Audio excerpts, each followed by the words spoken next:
3, 4, 5. Yang nomor 6. Yang nomor 5. Wa mashu jami'ir roksi. Itu mengusap yang nomor 6 ya. Wa mashul udhunaini. 6 nomor 5. Itu. Atasmiyah wa wasul kafain wal madmadatu wal istinsak wal mashu jami'ir roksi. Yang nomor 6 ya.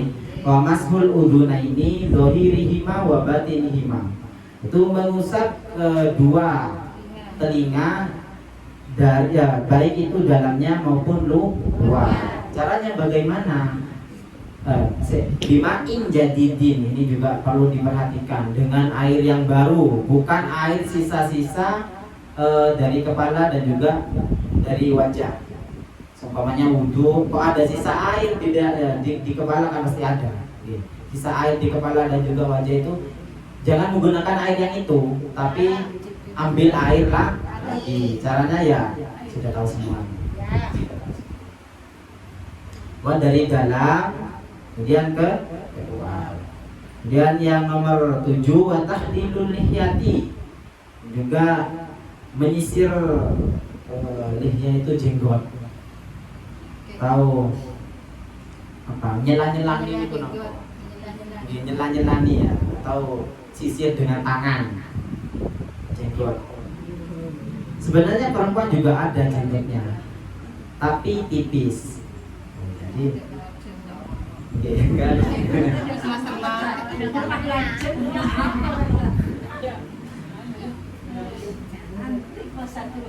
di watahnilul lihya al-kasah, yaitu yang tebal. Jadi kalau ada jenggot suaminya ibu kok tebel, itu ya sunnah di sela-selani, disisir pakai tangan, Kok sekiranya air itu kalau tebal, kiranya masih bisa air dikira-kirakan masuk, ya kira-kirakan sampai masuk. Kok kiranya sampai kok gak masuk airnya, ya tidak usah, cukup ya diusap saja. Itu yang tebal, yang sangat tebal maksudnya gitu. Kalau tebal tapi kiranya air itu masuk, maka disisir pakai tangan atau disela-selani. Ini untuk laki-laki. Laki-laki kok saya diterangkan ke perempuan, tak? Kenapa? Ya, kalau suaminya itu ya mengalami yang seperti itu. Paham ya? Kemudian yang nomor 8, wa tahlilu asabi'al yadaini. Wa tahlilu asabi'al yadaini. Tuh menyela-nyelani driji tangan loro, apa driji? Apa sih bahasa Inggris? Jari-jari. Di sini ini juga dibersihkan. Hukumnya sunnah. Ingat, sunnah itu bonus. Siapa tidak mau bonus? Biasanya itu. Kalau mau bonus, kiranya itu waktu sholat masih lama. Kalau waktu sholat kurang 5 menit, jangan ambil bonusnya, ambil intinya saja. Kalau masih ambil bonus ya tidak sholat. Kalau bonus saya wajib hilang. Anda mau? Jadi kalau mau bonus ya waktu-waktu yang kiranya waktunya itu masih lama. Yang nomor 9, jadi sampai sini ada yang ditanyakan? Cukup ya? Kemudian yang nomor 9, warijal wa tahlilu asabi'il yadaini warijlaini, yang nomor 8.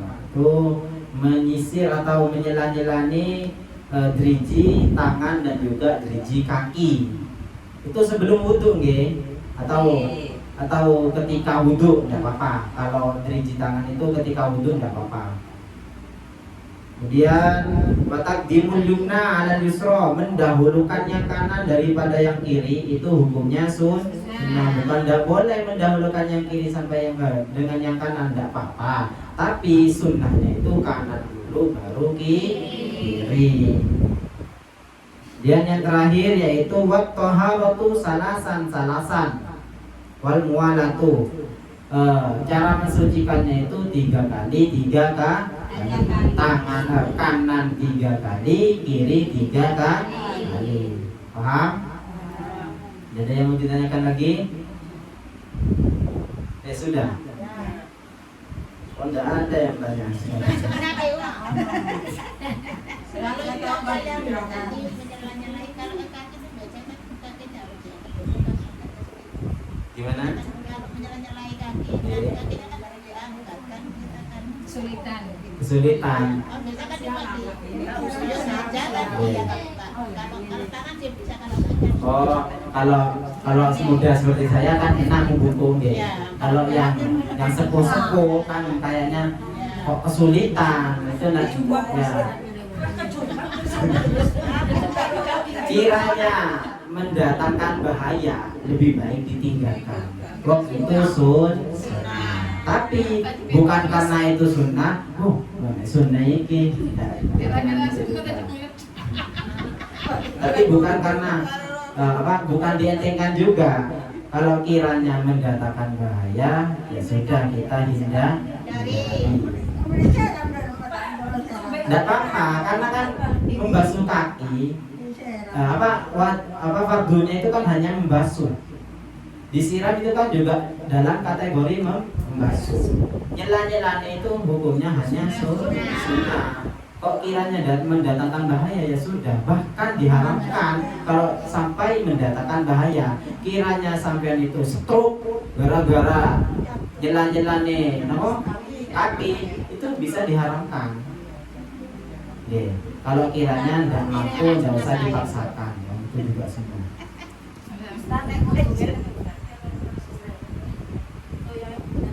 Oh, tidak apa-apa. Langsung dicelupkan ke dalam air itu juga bagus. Bahkan kalau mandi di sungai atau kolam itu tidak apa-apa, langsung niat wudhu sekaligus nyebur itu tidak apa-apa. Tapi kan kayak kurang afdol kayaknya. Sudah ikuti biasanya saja. Biasanya seperti apa ya sudah kita ikuti seperti itu. Tapi tidak apa-apa. Kalau seumpamanya sampean malas yang mau langsung mencolok nang banyu langsung niat. Ya.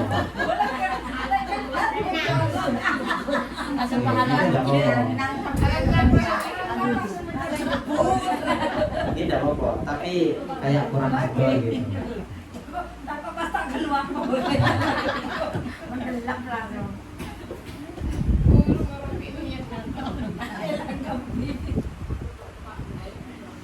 Ingat niat itu harus muktaronan bifi'li.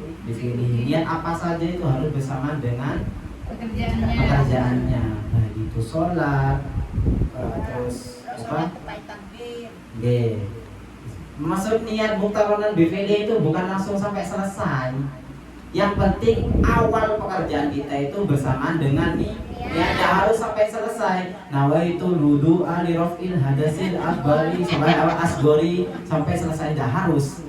Yang dihitung itu niat ketika yang dihitung itu awal pekerjaannya. Yang penting yang harus bersamaan dengan niat. Dah harus sampai selesai. Seperti sholat ya hanya dihitung waktu takbir. Dah harus selesai sampai assalamualaikum ya.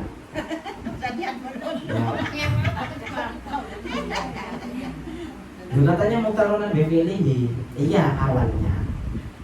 Muktaronan bifi'lihi. Paham nggih?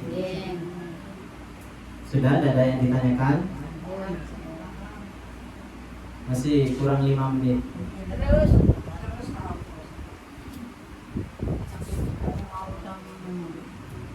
itu pemasangan kaki. Ya setengah bulu.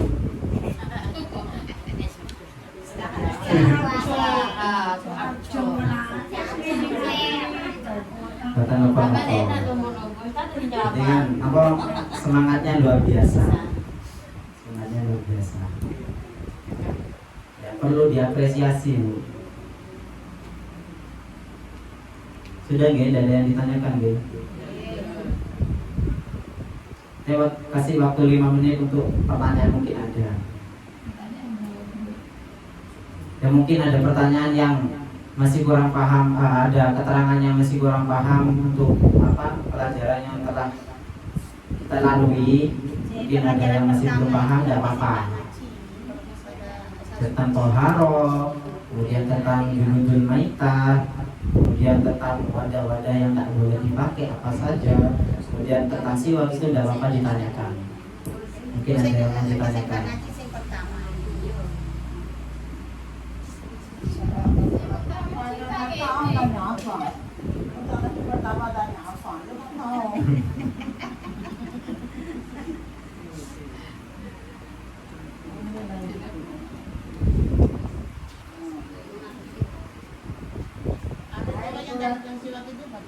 Sampai setelah sholat dulu.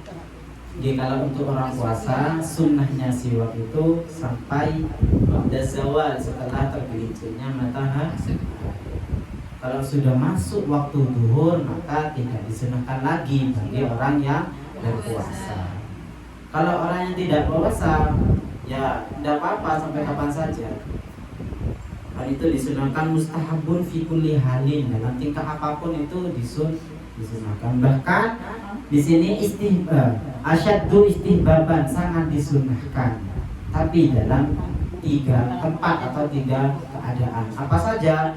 Yaitu ketika bangun tidur, atau ketika bau mulut, ketika dari lamanya berdiam di diri. Yang terakhir yaitu ketika mau sholat. Itu sangat disunahkan. Biasanya cuma kalau mau sholat. Oke, biasanya. Kita buat kesempatan saja agar supaya kita itu dapat kesunahan siwak. Ketika bangun tidur kan gosok gigi, itu diniatin siwak. Itu lebih utama. Oke. Itu dibuat kesempatan agar supaya kita itu sikat gigi, tidak hanya sikat gigi tapi juga mendapatkan pahala dari niat siwak. Itu juga utama. Bahkan ada yang mengatakan lebih utama mana antara siwak dan sikat gigi. Maksudnya itu bukan pahalanya gitu, kebersihannya. Ya, lebih utama sikat gigi karena tujuan siwak itu untuk membersihkan mulut. Kan lebih utama sikat gigi. Hanya dibuat kesempatan agar supaya tidak hanya sikat gigi saja, namun mendapatkan pahala dengan diniati siwak. Paham ya? Ada yang masih kurang paham? Apa ya? Ya kalau sudah, mungkin hanya ini yang dapat kami sampaikan sedikit. Semoga bermanfaat bagi kita akhirat. Wallahu a'lam bishawab. Al-Fatihah.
خير الخلق كلهم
Taro